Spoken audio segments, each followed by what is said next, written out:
Hey there everybody and welcome back. For those of you that are looking to learn how to store user-specific data to your mobile or web application, stay tuned. I'm covering the basics of how to do that using Appgyver and Firebase completely free and without using any code.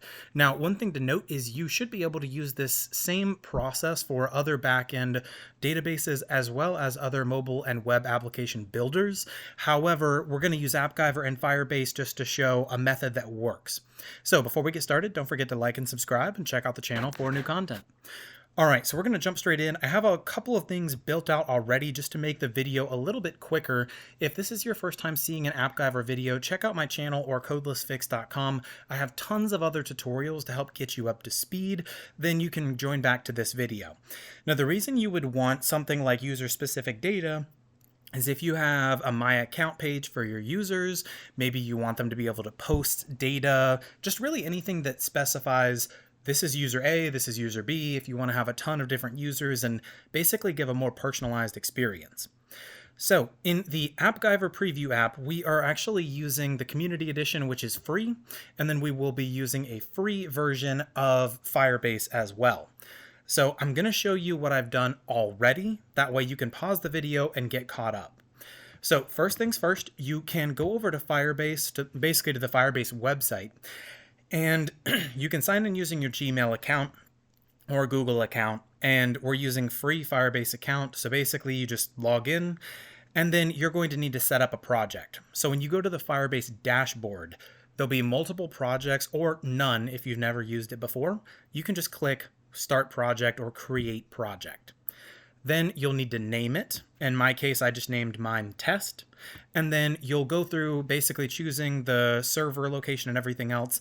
Don't get intimidated by any of it. It's pretty much all drop downs, and you're just trying to choose locations that are closest to you or your users. The idea is the closer to the server, quicker response times are, things of that nature, but you can look up that separately. So once you've created your Firebase account, you'll land in a project kind of like this. So there's two steps to do or follow. First, you're going to go to the build section and you're going to click authentication. Now, I have a page set up here already, but yours is going to look something like, it'll have a page that'll say, is this right for you? And then you can click enable authentication. You'll click enable authentication, and then you're going to enable the email and password option only, because that's the only option that we need. Once you've done that, you should be able to see a sign-in page like this. You'll see email and password is enabled. And then users, you can add them manually here. I'm not going to cover how to have an add user button in the app. You can check out my how to create a social or sharing app playlist for that specifically. So once you've done this, you're going to want to click add user. When you do this, you can type in any email and password. I'm choosing a@a.com and aa@a.com because those don't exist. And then you'll see that we have a UID next to each. So this is what we're using to create or store user-specific data. So we'll walk through that in a minute. Next, you're going to go to Build, then you'll go to Firestore Database. Same thing. You shouldn't have anything here. You're just going to click Enable Firestore Database, and then you'll land in a dashboard like this. And then really the last thing is just to set up your rules to enable you to write to this database. Now, this video does not cover anything related to security or data handling policies and procedures. So make sure as you're managing data, user accounts, and information, make sure you're following any and all applicable laws, rules, guidelines, etc. So in this case, I set mine to true here, which is the only difference between basically the stock rules and mine. And the reason I did this is just so it's open just for this video, but I wouldn't recommend doing this for a production database. Now, once you've done this, we pretty much have everything set up on Firebase, but to make things a little bit easier, I'll kind of basically just keep this page up just so we have it. Now, I do want to note that I have an easier video on doing this here. However, one thing to note is this is not a very secure method, and I don't recommend this because it's keeping all the data in the page, but only showing certain data, which would be very, very dangerous if you have any sensitive data or don't want people's emails to get leaked, things like that. So it's designed to be a very unsecure but quick and easy method. And then the next thing, you will need these two URLs. So I will paste them in the description. The first one is basically just to get collection data. You'll see in all caps we have project name, which you would replace, which we'll do later, and collection. You'll replace those with their corresponding name and collection. And this is the URL, which will also be in the description. You would have to replace project, collection, and this is to make a document, so this would be the document name. So we have the basics set up. Now we're going to go to Appgyver and show what I've done so far. So first things first, you're going to want to go to your Auth tab, and yours should look like this. You can just click Enable Authentication and click Google Firebase and click OK. Once you've done this, it may look like nothing happened, but when you click in your pages in the top left, you'll see you now have this Firebase authentication page. So you can click here, and yours will probably have some kind of a picture right here, but I removed it. And basically this page is already set up, so you can change things as you need, but this is just going to be your login page. So if I refresh this page here, you'll see this is essentially what it would look like. Now, what we need to do next is we need to go to the Data tab, and we need to go to our connectors. Now, yours, all of these are going to be grayed out and basically slid to the left by default. So we're going to update this information, and I'm going to walk through very, very quickly how to get it. So first things first, you'll click the slider to make sure it's positioned on the right-hand side like this. And then you're going to click the slider for Web App Configuration. Now, in the How to Create a Social or Sharing App playlist, which is also on codethasfixed.com, you will learn how to get basically how to access for iOS and Android, but it's very, very simple. So we'll walk through this together. So if we go over here and in Firebase, we click the gear icon and click Project Settings, you'll see we have an app right here. So if you want to add an app, you can just click Add App. If we wanted a web app, for example, and then we could just type in some random letters. This is our app name. If you want Firebase hosting, you can select the option, but I don't need it. And then you will be prompted with this Firebase SDK menu here. Now, if you skip this, don't worry, you can find it later. In this section here, you'll see we have web app, and you'll see we have your app ID. And as you scroll down, you have API key, auth domain, project ID, message sender ID, app ID. So if you see all of these settings, you're going to copy the corresponding data into its setting here. So for example, we have web app ID and web API key. So you will grab your app ID, and if you scroll up, you should see it right here. So you'll have your app ID there. So you're looking for the one for each relevant section. So for web app, you're going to grab the web app data. Now, yours will probably look a little bit different. So for example, mine, you'll see I've already filled in all of this information. So you'll see the web app right here is the same. And then when we go to the API key, you're just omitting the double quotes. You're just copying what's in between. And you'll do that for project ID, auth domain, all the way down to message sender ID. Now for iOS and Android, it's very, very simple. You go through the same process. You click add, follow the prompts, fill out the information, and it'll give you a file for each. Once you have those files, you'll download them because you need to use them to build your application when you're using this build menu here in the distribute tab. But those files will also have all of the information that you need. And again, it's just that simple process of copy, paste, copy, paste. Once you've done that, you can save your application. And now we're going to test and make sure that everything works. So you can click Launch, Preview, Open App Preview Portal, and you'll get this window. And if you want to test it, again, you can go to your authentication page. When you click Add User, you'll type in an email and a password. So I know that I have this user already created. And when I click Login, you'll see that I'm able to log into the app. Now it's going to take us to our empty page. So Here's what we're going to do if you have any issues with Firebase at this point. If you notice it has an error related to Firebase not initializing properly, you can go to the global canvas, and then when you're on the global canvas, there's an event app launched. You can go to the marketplace and find this initialize Firebase and click install. It'll appear in the installed section, and you can drag it over and connect it like this. Basically, that'll hopefully fix any issues with the initialize Firebase error you may get. So now we're going to go through what I have set up on this page.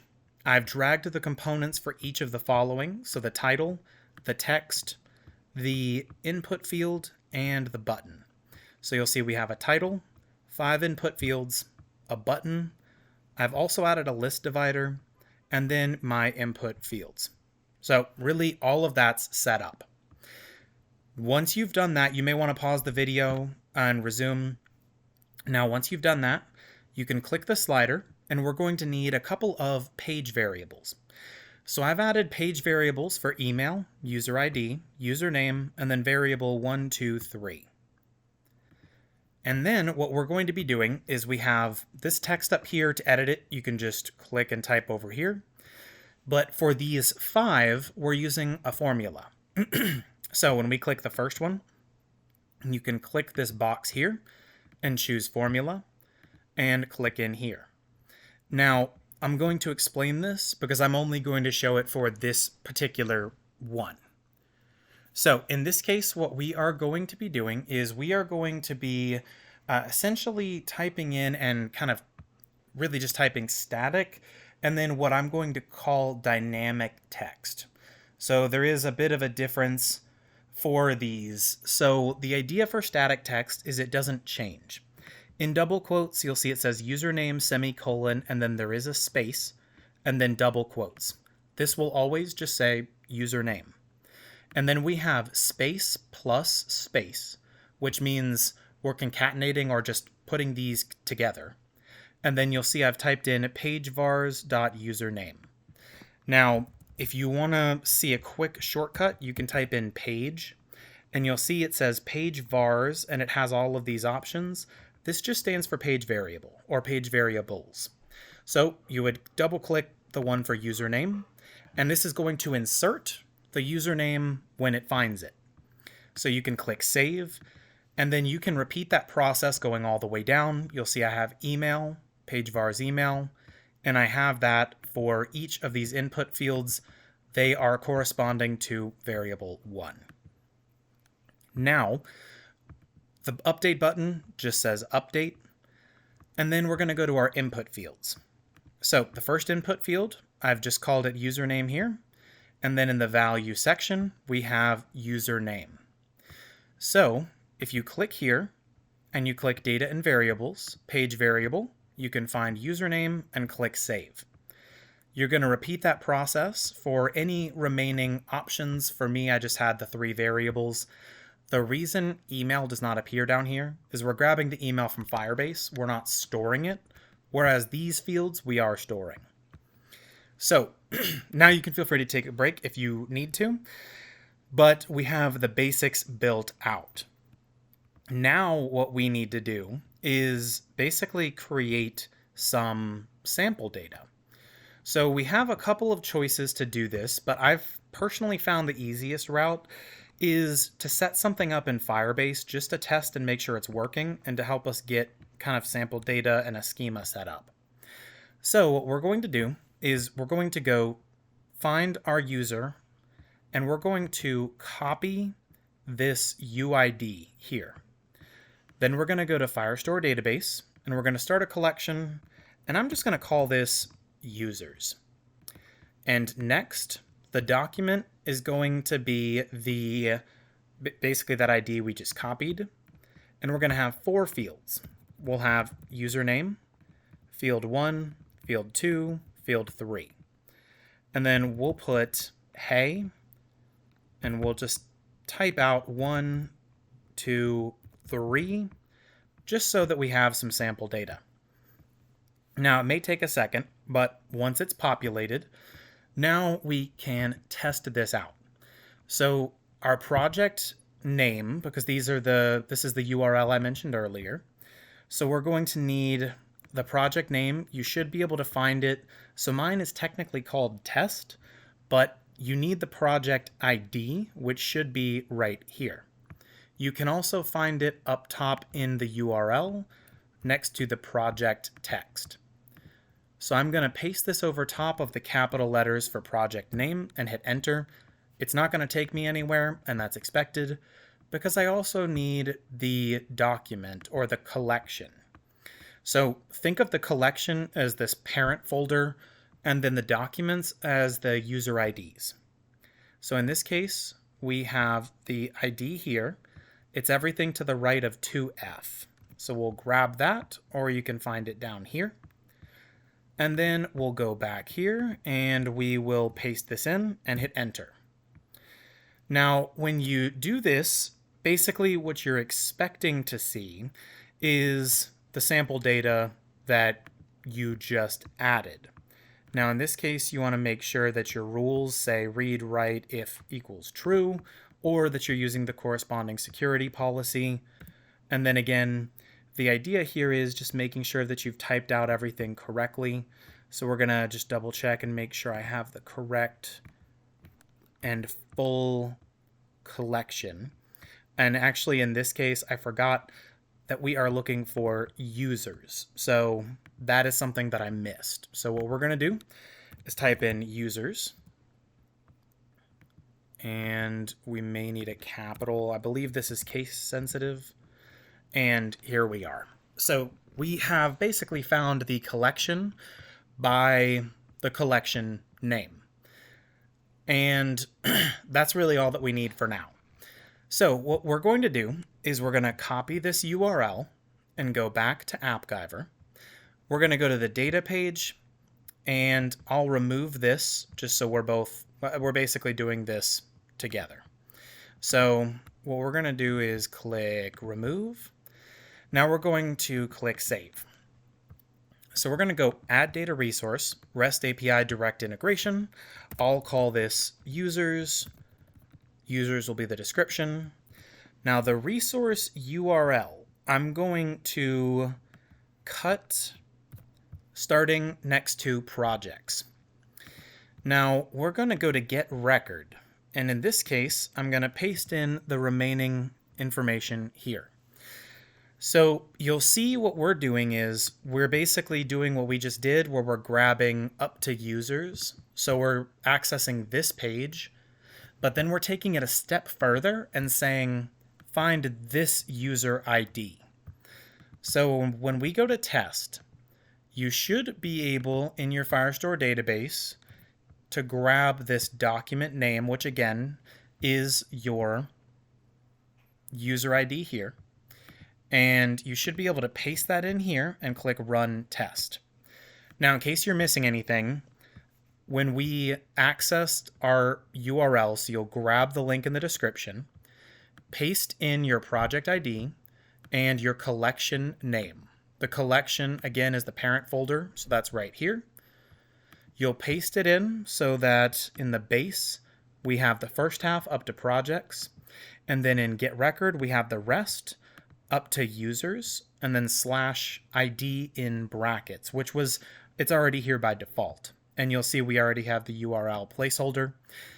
And you don't want it to be static, so the default settings work. So what we're going to do is click Set Schema from Response. This means everything that currently exists in Firestore is kind of saved as our temporary data so that we can find it and mess around with it a bit in the app. Now that we've done that, what we want to do is you have a couple of choices. So we're going to go to page layout, because once your page loads, we want the data to be set. So I'm going to walk through this, but I'm going to space these out just a bit to make it look a little bit less scary.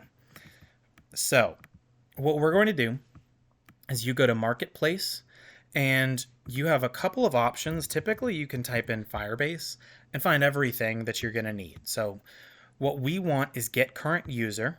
I already have it installed. So you'll go to installed and you'll drag it over here and connect page mounted to get current user. Then you'll connect your first output to get record, which is in your core section. You'll find it's right here, and we'll drag it over. Now when you click get record, you'll see that we already have users right here, and so we're going to click save, and the ID is going to be, so you'll see I have a couple of errors, so we'll ignore that. So we're going to click on the ID, and we're going to click output of another node, get current user, and we're going to scroll down and you'll see we have UID. So basically we're able to find our user ID. So we're going to basically just make sure that that's set up, and what this is doing is it's saying go get record and put this ID, fill that with whoever's currently logged in to Firebase. Then what we're going to do is drag over 6 set page variables. So on the left, you'll see we have quite a few different options, but we're going to use set page variable here. You'll drag over 6 of them. And I'll walk through how they're set up. It's very easy. So the first one, the variable name is email. So you can click here and click email because these are the page variables we set previously. And the assigned value, this one is different than the others are going to be. So we're going to go to output of another node, get current user, email.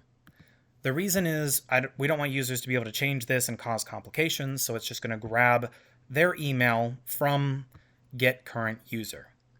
Now, if you have any confusion here, if you click on get current user, you can see in the output here, these are all the output pieces, so to speak, or the data that's returned when we call this function.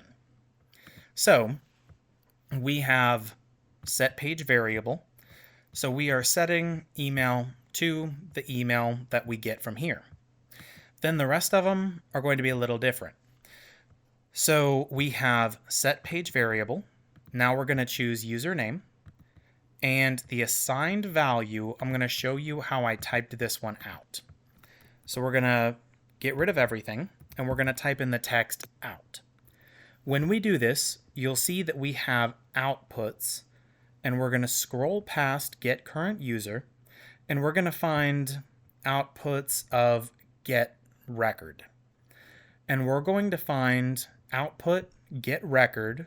We're looking for the record, the field, username, and we're looking for the string value. So you'll see this one right here returns the brackets, which we don't need. So we're looking for the one that is the string value itself. And when I said we set the schema earlier, how it basically adds the data for us to mess around with, here it is, so it makes it easier to do testing. So we're going to double click this and it adds in the whole thing. And the reason we're doing this is sometimes when you go to assign value, if you go to output of another node, get record, sometimes it'll allow you by default to choose the options here, which you can. There is no correct or incorrect way to do it. So for example, for output for variable 1, I'm going to go to output of another node, get record, and I'll choose 1, save. Now if I want to see the formula for this, I can just click formula, and you'll see we have the same thing. Output, get record, record, field, 1, string value.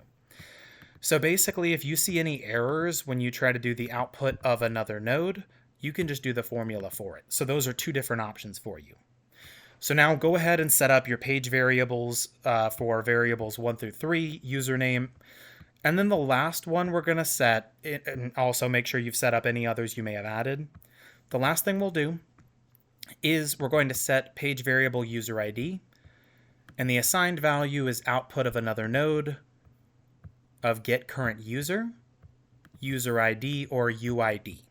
We're saving this to the page to make it easier to work with later. Now, once you've done that, since we've already set all of our page variables, it's time to test this and see if when we log in, things actually work as expected.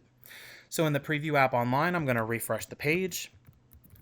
I will sign in to my sample account, click login, and you'll see that we have some data. Now what we have to do is we have to double check because these aren't loading correctly, and that is because I didn't actually finish things up. So let's walk through what's working and what's not. Username came through, email came through, data field 1 came through, but these two did not. So we're going to go to the page layout, and you'll see page variable 2. Output, it's showing it doesn't exist. So let's retype this formula together. We'll type in out.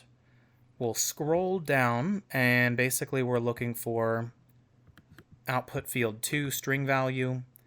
And then for the last one, we'll do output of another node just to show this one again in action. And we'll click save.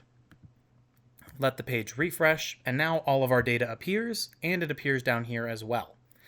The reason I did this option first is because now we have sample data to work with. So what we're going to do is we're going to try to update this now and see the good and the bad and what can be kind of difficult with it. So when we are working with this application, what we have here is we now have our update button that we need to configure to get things working. So what we're going to do is we need to go to the component market, and you can type in HTTP. You can click here and click install. And then when you click on the button, you're going to drag over the HTTP and connect it like this. Then you're going to click on the HTTP request, and we are going to use the exact same URL that we've been previously using, which is up to /users.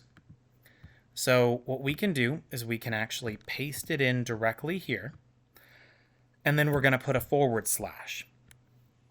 The reason we're doing this is we are making sure to paste or publish or post to this URL, but we want to make sure it's to our user ID specifically. So now we can click save. And then you'll see down here, we have all of our fields. Yours is going to be empty, so we're going to go through doing this together. So we'll click request body, formula, and then delete everything here. Now, you should already have this URL pulled up, and what we're going to do is copy from the first double quotes next to fields all the way down to the last bracket before the comma here. So we're going to click copy, go back to Firebase, paste it in, and then we'll paste in a curly bracket in the beginning and a curly bracket at the end. Now, this is the data that we're sending to Firebase. So if we don't make any changes, it's just constantly going to send 1, 3, 2, because this is static text. So we need to update this to say return or send the data the user types. So for this one, we're going to type in page var, and we're grabbing the page variable 1. If this is confusing to you, think of it this way. This field here, 3 and 3, is the same thing here. It's 3 and 3, which is also what we typed in Firebase. So what we're basically telling this to do is send in the field that says 3, the page variable that the user has, which is going to be this input field here. So we're going to repeat the process. We're going to delete the double quotes and what's in between next to string value. We'll type in page, and we're going to put in page variable 3. And we'll repeat this process for the remaining items. And this is the reason that I chose to have a smaller amount of data.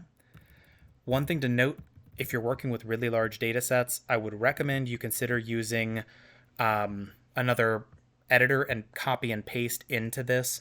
When you have really long paragraphs, sometimes it can get a little weird when you're trying to type in the information. So now we're going to click save and save. Now we're going to test this out really quickly. We see everything's working. So let's just type in 1, and we'll just put an exclamation point after everything. Now we're going to click update and go over here and see if anything happens.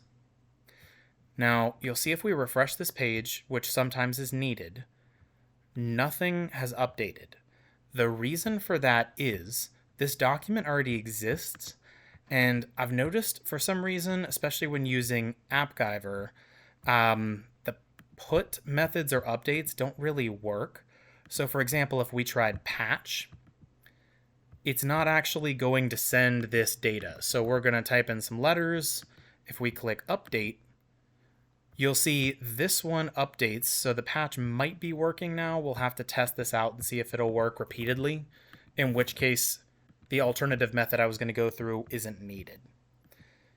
So you'll see it actually looks like it's updating as expected, which is really, really good news. So what we're going to do is we have one more thing that we would need to test to make sure that this will work for other users, because if you remember, we created this collection, and because we created it, others aren't going to exist. So I'll show you what I mean. If I refresh my page and I go to Firebase Authentication and click Add User, and we'll type in aaa@a.com, and we'll just give it a testing password and click Add User, you'll see that we have a new UID. So let's type in aaa@a.com and then our password. So now when we log in, all the fields are empty. So I'm just going to type in some random letters, and we're going to see if it'll post correctly. We'll click Update. Now we're going to go to Firebase, Firestore Database, and you'll see that it is not getting a new field here. So if we're basically going back to this page, it's not actually sending any data. So what we're going to do in this case is we're going to use our second URL. So I'm going to copy this and paste it here. This may not be the best option, but it is something that's worth trying.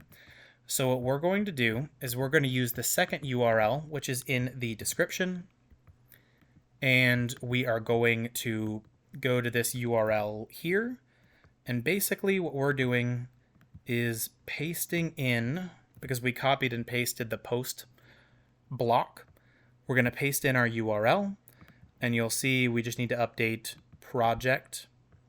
So we'll start with project, which this is all information that we've already got previously. We'll paste it in. Then we need our collection. So we'll grab that collection. And then what this is doing is it's creating a document, which I've noticed sometimes is needed. So we have document ID equals, and you'll see where the text is capital, it says document. This is where you would add a new document name. This is where you would name it just like you would here. So in this case, we're going to delete this because next to it is the user ID. So now we're going to click Save, and what we're going to do is we're going to post, and we're going to use the exact same thing that we had previously. All that work's already been done for us. So now let's try it out. We're going to type in some information here, and then we're going to go over here in Firebase, and I'm going to click back and forth really quickly just so you can see what it looks like. So when we click Update, you'll see on this page, sometimes you may need to do a quick refresh, and you'll see it's actually posting to a random collection. So we have a quick adjustment that we need to make, and that is to change the collection name here with users.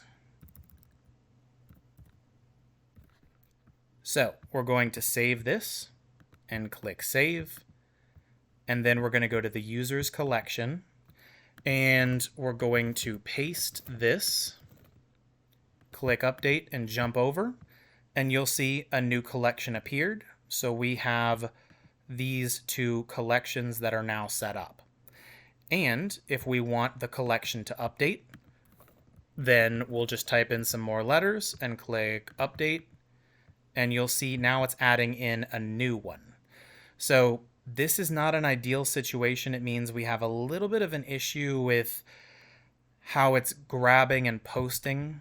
So we're going to double check our data. So what we'll do here is we're going to go to delete document, And then we're going to repeat the process for the remaining 2. So delete document. We are now going to go over here and basically double check how this is working. So you'll see we have this update option, and we have our first request here, which is posting to this URL. So users, user ID. Then we have the second one, which is posting to users, but it's creating the document ID based on the page variable user ID. So what we're going to want to test to make sure this is working correctly is firstly that we're getting the correct user ID that comes through. So what we're going to do is refresh our page.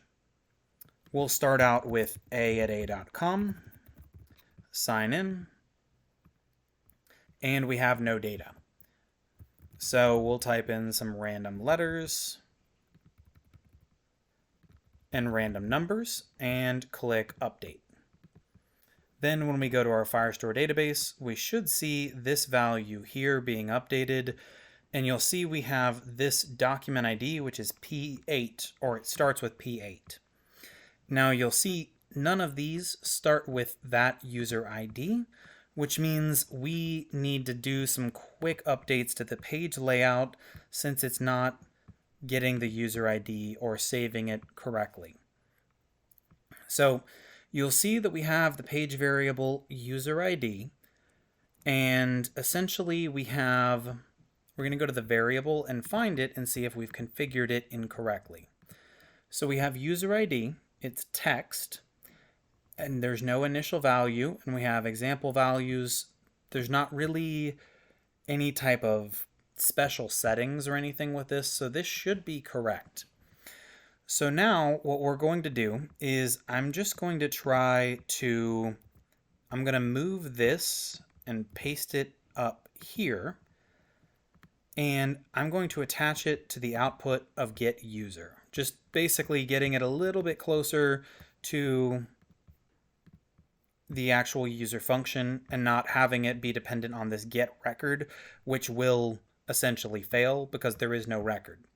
So now let's try to save this, and now we're going to attempt it again. So in our app, we're going to type in some random letters because it should update automatically, and we're going to click update.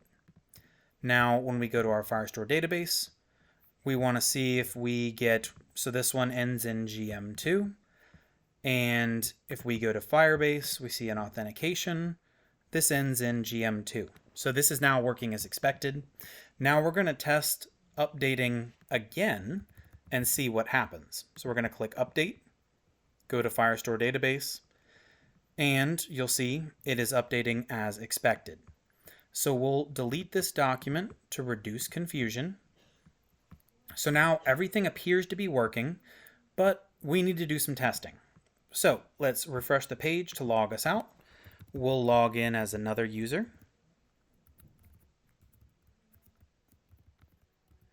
All right, and then we're going to type in our password, click login, and everything is empty because there's no data that's been saved. So we'll type in some sample data, click update, and then get over here really quickly, and you'll see we have our sample information. Now let's try to update everything to just be the number 1. And then we're going to click update, and you'll see it has updated here. And then if we refresh, and then we're going to log back into a@a.com and basically just make sure that this is updating as we're switching between. So this is going to be this field here. Now let's try to update all of these to 2. Update. And you'll see the data updated here. The original data is still separate. So we have officially finished up this app. So everything is ready to go, taken care of. Everything's functioning as expected. So to kind of close out this video, basically what we've done is we've created a users collection. Each document is the user ID, and then in that are basically all the details for the user. So this user ID is tied to the user ID in Firebase, so you can easily identify the data. And anytime you want to get it in any page of your app, you can just make sure to add the get user, save your page variable to the user ID, then use the get record function, use the correct resource, and then basically assign that user ID. And then you can assign all of your page variables and basically set them to be an output of that get record function.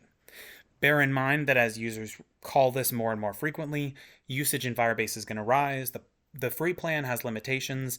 I recommend using extreme caution when upgrading to a paid plan because it is paid as you go, so people can refresh repeatedly, or there's a ton of different ways that people could raise the costs substantially, and you wouldn't really know until you get the bill. So just make sure that you're doing that and checking into the proper security policies, rules, and regulations. And that's all there is to it. So I hope you enjoyed. I'll see you all in the next video.